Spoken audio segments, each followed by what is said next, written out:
반기문 사무총장이 오면서 모든 언론에서 폭격을 했어요. 반기문 인기 좋다고. 압도적 1위 연합에서 뿌리고 중앙일보에서도 압도적 1위예요. 실제 중앙일보 조사에. MBC에서도 반기문 31 절반이야. 문재인 16 안철수 11. 반기문이 압도적으로 높다고 뿌려댑니다. 그런데 얼마 후 리얼미터가 조사했더니 반기문과 문재인이 거의 비슷해요. 그렇게 떠들어댔는데 오히려 문재인이 올라갔어요.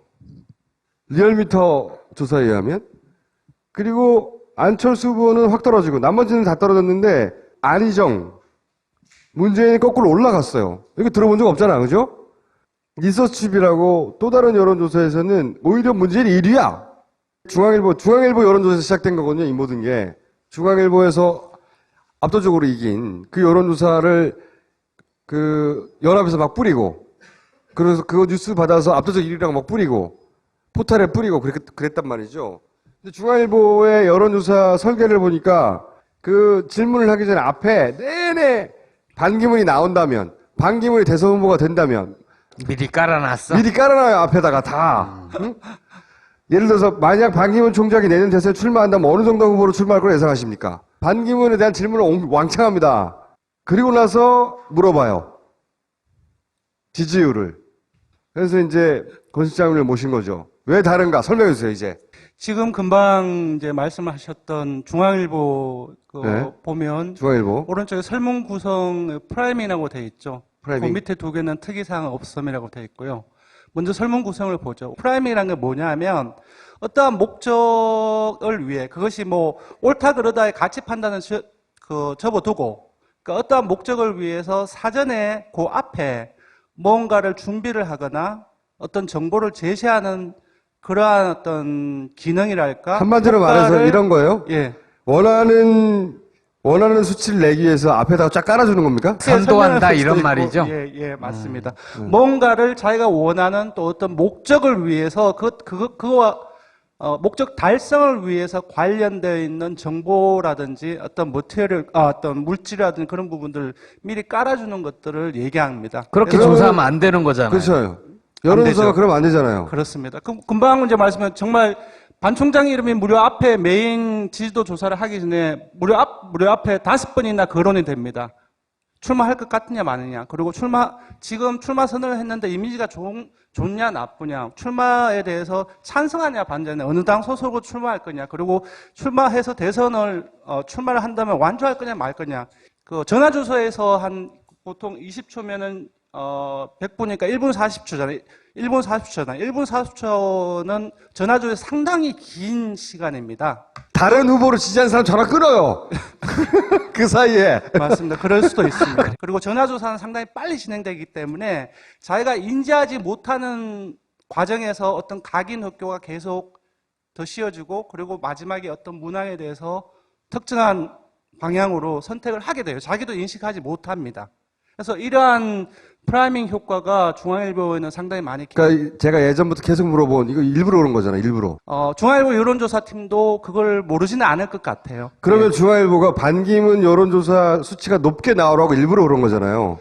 언론 같은 경우는 사실 기사를 팔아먹고 많은 클릭이라든지 그 독자의 집중을 많이 받아서 이제 생존하는 기관을 볼 수 있는데 그런 목적이 없다라고 볼 수는 없지 않을까. 상당히 말을 하기가 조심스러운데요. 이렇게 높게 나올 수밖에 없잖아요. 이렇게 설계하면. 예, 이렇게 설계하면 당연히 높게 나올 밖에 없습니다. 거기다가 무려 5개나 반복이 됐기 때문에 좀 과한 설문 설계죠. 그러니까 여기서 우리가 알 수 있는 건 반기문 지지율을 높이 띄워야 할 이유가 보수에 존재했다는 거지. 그죠? 그러면 MBC도 마찬가지입니까? 근데 MBC RNL 같은 경우는 무려 반기문하고 문재인과의 차이가 더 격차가 벌어졌음에도 여기는 더 높아요, 오히려. 불구하고 특이사항이 없잖아요. 근데 네. 제일 우측에 먼저 한번 보시죠. 집전화? 예. 집 전화 64%, 핸드폰 전화가 36%인데, 이제 보통 2번으로 먼저 넘어가서, 오른쪽에 2번, 이게 통계표를 한번 보십시오. 보통 좀 진보적인 성향의 그 후보들 같은 경우는, 조사원이 앞에 없는 기계음으로 해서 스스로가 그냥 혼자서 버튼을 누르는 방식의 ALS 조사에서 지지도가 높게 나옵니다. 반면 반기문 한번 보십시오. 전화 면접이 바로 위에 조사원 면접입니다. 이것이 한 7% 정도가 자동응답보다 높게 나오죠. 그러니까 보수 성향이 더 많이 나오는 방식으로만 조사를 해가지고 오히려 이렇게 프라이밍을 한 것보다 더 높게 만들어 놓은 거군요. 예, 맞습니다. 이것도 일부러 한 거네, 그렇게. 누가 이렇게 중앙일보하고 MBC에다가 반기문이 굉장히 높게 나오도록 최대한 설계하라고 했을까요? 거기에 프라이밍까지 겹쳤으면 한 40% 같겠네. 여기에, 그쵸. 프라이밍까지 집어넣었으면 예. 40%도 만들 수 있었는데, 예. 2배 정도만 나오게 하랬나 보지, 뭐. 예. 만약에 공평하게 언론이, 포탈이 공평하게 뉴스를 퍼뜨렸다면 이걸 퍼뜨렸다고 생각해봐요. 그럼 반기문이 아니라 문재인 대세론이 형성되는 거야. 반기문이 나와도 안 되는구나, 문재인한테. 그렇죠? 지금 현재 그렇게 드라이하게 여론조사를 하면 예. 반과 문의 표차가 거의 없는 겁니까? 이게 저희들 아까 금방 조사 결과를 네. 좀 6주 동안 시계열로 이제 간단하게 요약을 해드렸는데요. 네. 지금 같은 경우는 제가 봤을 때는 지금 현 시기에서는 조금 오차범위 안에서 반기문 총장이 문 전 대표를 앞서고 있지 않느냐라는 생각이 들고요. 오차범위 앞에. 보통 오차범위라는 것은 쉽게 말하면은 언제라도 뒤바뀔 수 있고 내일이라도 뒤바뀔 수 있다는 것을 의미하거든요. 그래서 거의 비슷하다라고 볼 수 있을 것 같아요. 반과 문의 양강구도다라고 표현을 했는데, 예. 그러면 안철수 대표 지지율을 반기문 사무총장이 쭉 뺏어간 거예요? 현재? 맞습니다. 이제 보시다시피 물론 격차는 조금 있지만 문 전 대표하고 안철수 대표하고 거의 양강 구도를 형성하고 있어서 나머지 지지도를 보면은 되게 낮잖아요. 5월 4주차에서 6주차를 보면은 그 기울기가 상당히 크게 떨어졌습니다. 그러니까 이 말은 뭐냐 하면은 기본적으로 안철수 대표를 지지하던 지지층들이 상당폭 반기문 총장한테 갔다는 것을 의미합니다. 지지층의 성격을 알 수 있는 거네요. 예, 맞습니다. 그러니까 안철수 대표의 보수 지지층 중에 상당수가 일로 옮겨갔다. 맞습니다. 근데 거꾸로 문재인이 올라간 건 뭐예요, 이유가? 이게 되게 좀 의아스러운 부분들인데 사실 작년 하반기에 혁신안을 둘러싸고 당 내용이 있었고 그리고 총선 전국 초반기까지 호남 출신 의원들을 중심으로 해서 광범위하게 탈당 러시가 일어났습니다. 그 과정 속에서 되게 희한한 그 현상이 나타났는데요. 그 대선 주자 지지도에서 떨어져야 할 타이밍에 문 전 대표가 오히려 오르는 상황이 여러 번 발견이 됐어요. 그래서 이제 그런 부분들을 보고 사실상 집토끼라고 하는 문 전 대표의 핵심 지지층의 성격, 응집력이 상당히 강하다라는 것들이 발견이 되었고요. 사실상 5월 4주차에 한 5박 6일 동안 반 총장이 사실상 대권 행보를 하면서 제가 볼 때는 문 전 대표 지지층으로부터 일종의 위기의식이랄까 그러한 부분들을 가져다 주지 않았나. 그래서 오히려 지난번 이제 혁신안 과정에서 당 내용이라든지 탈당 러시에서 반등했던 경우처럼 반등하지 않았나 그렇게 해석을 하고 있습니다. 문재인 대표 지지층의 특징은 평상시 잊어버리고 있다가 네. 뭔가 위기에 처했다거나 예. 이러다가 큰일 나겠나 싶으면 결집한다 오히려. 그래서 27.1% 올랐다가 한 3주 연속 떨어지고 있는 상황이었어요. 근데 이제 5월 4주차에 반기문 총장의 한국에서 5박 6일 행보로 언론에서 엄청나게 대서특필이 되었잖아요. 그 과정 속에서 아까 말씀드린 것처럼 그런 어떤 역결집을 하지 않았나 그런 생각을 하고 저기 있습니다. 호남 지역 지지율에 문재인 23.6, 안철수 17.7, 예. 반기문 13.6 이렇게 예. 돼 있는데 예. 반기문 13.6에 안철수 이전 지지율이 상당히 많이 가 맞습니다. 있나요? 가 있습니다. 이전에는 계속 안철수 대표가 더 높았나요? 약 엎치락뒤치락한 것이 한두 번 있었지만 전반적으로 호남 지역에 있어서는 안철수 대표가 문 전 대표보다 좀 높은 지지도를 보여왔었죠. 근데 저거는 사실상 빨강, 파랑, 녹색이 한꺼번에 칠해져 있다는 것은 3명 다 오차범위 안에 있다는 거거든요. 그러니까 지금 저기서 반기문 총장이 3위고 안철수 대표가 2위긴 하지만 저렇게 돼 있는 것은 누구라도 다음 주에 다다음 주에 1위로 나설 수 있다. 박빙이라는 겁니다, 사실. 어쨌든 광주 전라에서도 크게 흔들렸네요. 맞습니다. 크게 흔들렸고 이제 오른쪽으로 보시면 사실 그 녹색이 칠해지지 않은 그냥 백색으로 있는 것은 1위권이 아니라는 겁니다. 그러니까 오차 범위 밖에서 아니라는 거예요. 모든 지역에서 3위가 돼버렸네. 예, 맞습니다. 1위권으로 가기는 좀 힘든 상황이라는 거죠. 그러니까 1위권으로 갈 수 있는 것이 광주 전라이고, 그리고 국민의당이고, 국민의당 또한 이제 더불어민주당이라든지 새누리당 보면은 상대 후보들, 반 총장이라든지 문 전 대표의 지지율을 보면 6.3%하고, 그리고 2.8%밖에 되지 않는데, 국민의당을 보면은 반기문 총장이 14%예요. 그리고 오늘 조사 결과를 보면 한 17% 정도까지 나왔어요. 그래서 그만큼, 이태규 의원의 생각과는 다르게, 물론 뺏기면은 나중에 전국의 변화에 따라서, 반기문 총장의 지지층을 뺏어올 수는 있겠죠. 근데 현실적으로 현재에서는 지금 뺏기고 있는 형국이라고 볼 수 있을 것 같습니다. 안철수 대표의 마음과는 다르게 라이벌은 문재인이 아니라 반기문이네요. 안철수 대표가 쳐도 문재인 대표의 표를 사실상 뺏어오기는 상당히 힘듭니다. 치면은 이제 가능하게 이제 뺏어올 수 있는 것은 오히려 이제 반기문 총장의 지지층이라고 볼 수 있죠. 근데 그런 의미에서 정계 개편이라든지 상층부 중심의 정계 개편에서 이제 더민주하고 국민의당보다는 새누리당하고 국민의당의 관계 속에서 보다 더 내밀하게 얘기되는 부분들이 더 있기도 하고요. 보수 진영에서 반기문을 이렇게 띄워야 했던 이유가 있었을 것이다. 이제 반기문 총장이 너무 일찍 대선 출마 시사를 한 것이 근데 아니냐라고. 새누리당 후보들이 너무 가라앉아 있으니까. 예, 맞습니다. 바로 그 지점입니다. 아시다시피 지금 새누리당이 지금 현재 그 혁신위원장이 선임이 되고 지금 혁신을 추진하려고 있지만 그 이전에는 혁신위가 한번 물거품이 되었지 않습니까? 그 속에서 더 내용이 더 격화가 되어 있었고 그 지지율은 더다시 계속 내려져 가고 있는 상황이었거든요.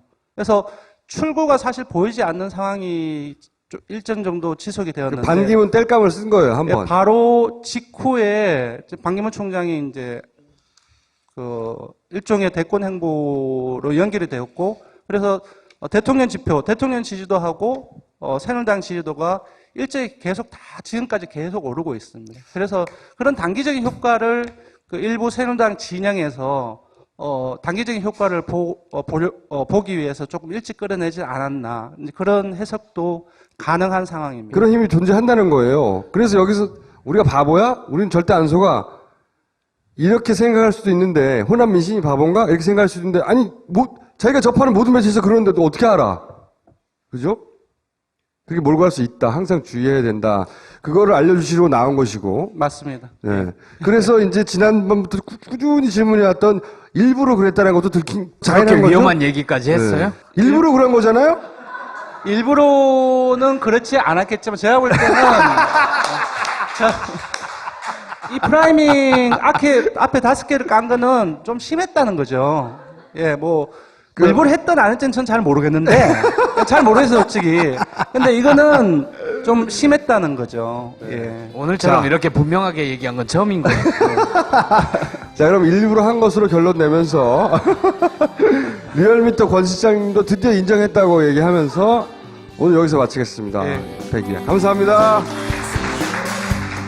그거와 목적 달성을 위해서 관련되어 있는 정보라든지 어떤 어떤 물질이라든지 그런 부분들을 미리 깔아주는 것들을 얘기합니다. 그렇게 조사하면 안 되는 거잖아요. 그렇죠.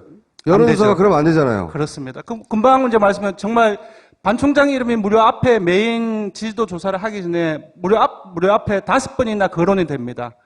출마할 것 같으냐 마느냐. 그리고 지금 출마 선언을 했는데 이미지가 좋냐 나쁘냐. 출마에 대해서 찬성하냐 반대냐. 어느 당 소속으로 출마할 거냐. 그리고 출마해서 대선을 출마를 한다면 완주할 거냐 말 거냐. 그 전화 주소에서 한 보통 20초면은 100분이니까 1분 40초잖아요.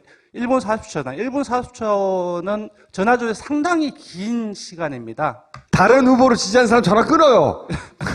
그 사이에. 맞습니다. 그럴 수도 있습니다. 그리고 전화조사는 상당히 빨리 진행되기 때문에 자기가 인지하지 못하는 과정에서 어떤 각인 흑교가 계속 더 씌워지고 그리고 마지막에 어떤 문항에 대해서 특정한 방향으로 선택을 하게 돼요. 자기도 인식하지 못합니다. 그래서 이러한 프라이밍 효과가 중앙일보에는 상당히 많이 그러니까 제가 예전부터 계속 물어본 이거 일부러 그런 거잖아. 일부러. 중앙일보 여론조사팀도 그걸 모르지는 않을 것 같아요. 그러면 예. 중앙일보가 반기문 여론조사 수치가 높게 나오라고 일부러 그런 거잖아요. 언론 같은 경우는 사실 기사를 팔아먹고 많은 클릭이라든지 그 독자의 집중을 많이 받아서 이제 생존하는 기관을 볼 수 있는데 그런 목적이 없다라고 볼 수는 없지 않을까. 상당히 말을 하기가 조심스러운데요. 이렇게 높게 나올 수밖에 없잖아. 이렇게 설계하면. 예, 이렇게 설계하면 당연히 높게 나올 밖에 없습니다. 거기다가 무려 5개나 반복이 됐기 때문에 좀 과한 설문 설계죠. 그러니까 여기서 우리가 알 수 있는 건 반기문 지지율을 높이 띄워야 할 이유가 보수에 존재했다는 거지. 그죠? 그러면 MBC도 마찬가지입니까? 근데 MBC RNL 같은 경우는 무려 반기문하고 문재인과의 차이가 더 격차가 벌어졌음에도 여기 더 높아요, 오히려. 예, 불구하고 특이사항이 없잖아요. 근데 네. 제일 우측에 먼저 한번 보시죠. 집전화? 예. 집전화 60, 반기문 사무총장이 오면서 모든 언론에서 폭격을 했어요. 반기문 인기 좋다고. 압도적 1위 연합에서 뿌리고 중앙일보에서도 압도적 1위예요. 실제 중앙일보 조사에. MBC에서도 반기문 31 절반이야. 문재인 16 안철수 11. 반기문이 압도적으로 높다고 뿌려댑니다. 그런데 얼마 후 리얼미터가 조사했더니 반기문과 문재인이 거의 비슷해요. 그렇게 떠들어댔는데 오히려 문재인이 올라갔어요. 리얼미터 조사에 의하면. 그리고 안철수 후보는 확 떨어지고 나머지는 다 떨어졌는데 안희정, 문재인이 거꾸로 올라갔어요. 이거 들어본 적 없잖아. 그죠? 리서치비라고 또 다른 여론조사에서는 오히려 문재인이 1위야. 중앙일보 여론조사에서 시작된 거거든요. 이 모든 게.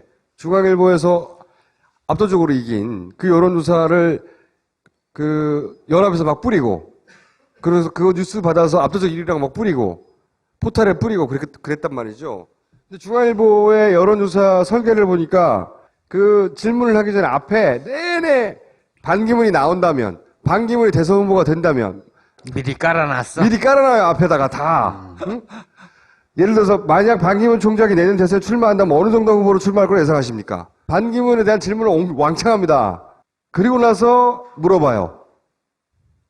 지지율을. 그래서 이제 권 실장님을 모신 거죠. 왜 다른가? 설명해 주세요, 이제. 지금 금방 이제 말씀하셨던 중앙일보 네. 보면 중앙일보. 오른쪽에 설문 구성 프라이밍이라고 되어 있죠. 프라이밍. 그 밑에 2개는 특이사항 없음이라고 되어 있고요. 먼저 설문 구성을 보죠. 프라이밍이라는 게 뭐냐면 어떠한 목적을 위해 그것이 뭐 옳다 그러다의 가치 판단은 접어두고 그 어떠한 목적을 위해서 사전에 그 앞에 뭔가를 준비를 하거나 어떤 정보를 제시하는 그러한 어떤 기능이랄까? 한마디로 말해서 이런 거예요? 예. 원하는 수치를 내기 위해서 앞에다가 쫙 깔아주는 겁니까? 선도한다 이런 있고, 말이죠. 예, 맞습니다. 뭔가를 자기가 원하는 또 어떤 목적을 위해서 그 앞으로 핸드폰 전화가 36%인데 이제 보통 2번으로 먼저 넘어가서 오른쪽에 2번 이게 통계표인데 통계표를 한번 보십시오. 보통 좀 진보적인 성향의 그 후보들 같은 경우는 조사원이 앞에 없는 기계음으로 해서 스스로가 그냥 혼자서 버튼을 누르는 방식의 LS 조사에서 지지도가 높게 나옵니다. 반면 반기문 한번 보십시오. 전화 면접이 바로 위에 조사원 면접입니다. 이것이 한 7% 정도가 자동답보다 높게 나오죠. 그러니까 보수 성향이 더 많이 나오는 방식으로만 조사를 해가지고 오히려 이렇게 프라이밍을 한 것보다 더 높게 만드는 거군요. 예, 맞습니다. 이것도 일부러 한 거네, 그렇게. 누가 이렇게 중앙일보하고 MBC에다가 반기문이 굉장히 높게 나오도록 최대한 설계하라고 했을까요? 거기에 프라이밍까지 겹쳤으면 한 40%가 여기에, 그쵸. 프라이밍까지 집어넣었으면 예. 40%도 만들 수 있었는데, 예, 그 2배 정도만 나오게 하랬나 보지, 뭐. 예, 만약에 공평하게 언론이, 포탈이 공평하게 뉴스를 퍼뜨렸다면 이걸 퍼뜨렸다고 생각해봐요. 그럼 반기문이 아니라 문재인 대세론이 형성되는 거야. 아, 반기문이 나와도 안 되는구나, 문재인한테. 그렇죠? 지금 현재 그렇게 드라이하게 여론조사를 하면 예. 반과 문의 표차가 거의 없는 겁니까? 이게 저희들 아까 금방 조사 결과를 네. 좀 6주 동안 시계열로 이제 간단하게 요약을 해드렸는데요. 네. 지금 같은 경우는 제가 봤을 때는 지금 현 시기에서는 조금 오차범위 안에서 반기문 총장이 그 문 전 대표를 앞서고 있지 않느냐라는 생각이 들고요. 오차범위 앞에. 보통 오차범위라는 것은 쉽게 말하면은 언제라도 뒤바뀔 수 있고 내일이라도 뒤바뀔 수 있다는 것을 의미하거든요. 그래서 거의 비슷하다라고 볼 수 있을 것 같아요.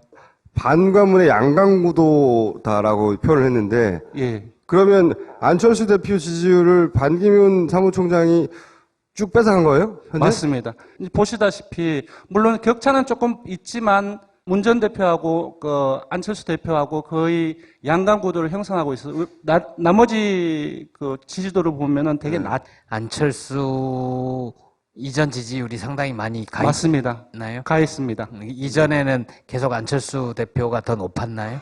약 엎치락뒤치락한 것이 한두 번 있었지만 전반적으로 호남 지역에 있어서는 안철수 대표가 문 전 대표보다 좀 높은 지지도를 보여왔었죠. 근데 저거는 사실상 빨강, 파랑, 녹색이 한꺼번에 칠해져 있다는 것은 세 명 다 오차범위 안에 있다는 거거든요. 그러니까 지금 저기서 반기문 총장이 3위고 안철수 대표가 2위긴 하지만 저렇게 돼 있는 것은 누구라도 다음 주에 다다음 주에 1위로 나설 수 있다. 박빙이라는 겁니다, 사실. 어쨌든 광주 전라에서도 크게 흔들렸네요. 맞습니다. 크게 흔들렸고 이제 오른쪽으로 보시면 사실 녹색이 칠해지지 않은 그냥 백색으로 있는 것은 1위권이 아니라는 겁니다. 그러니까 오차범위 밖에서 아니라는 거예요.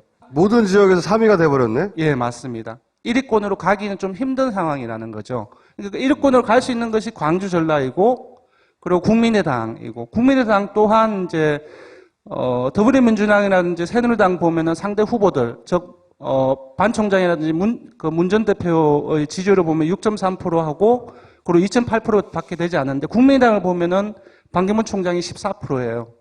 그리고 오늘 조사 결과를 보면 한 17% 정도까지 나왔어요. 그래서 그만큼,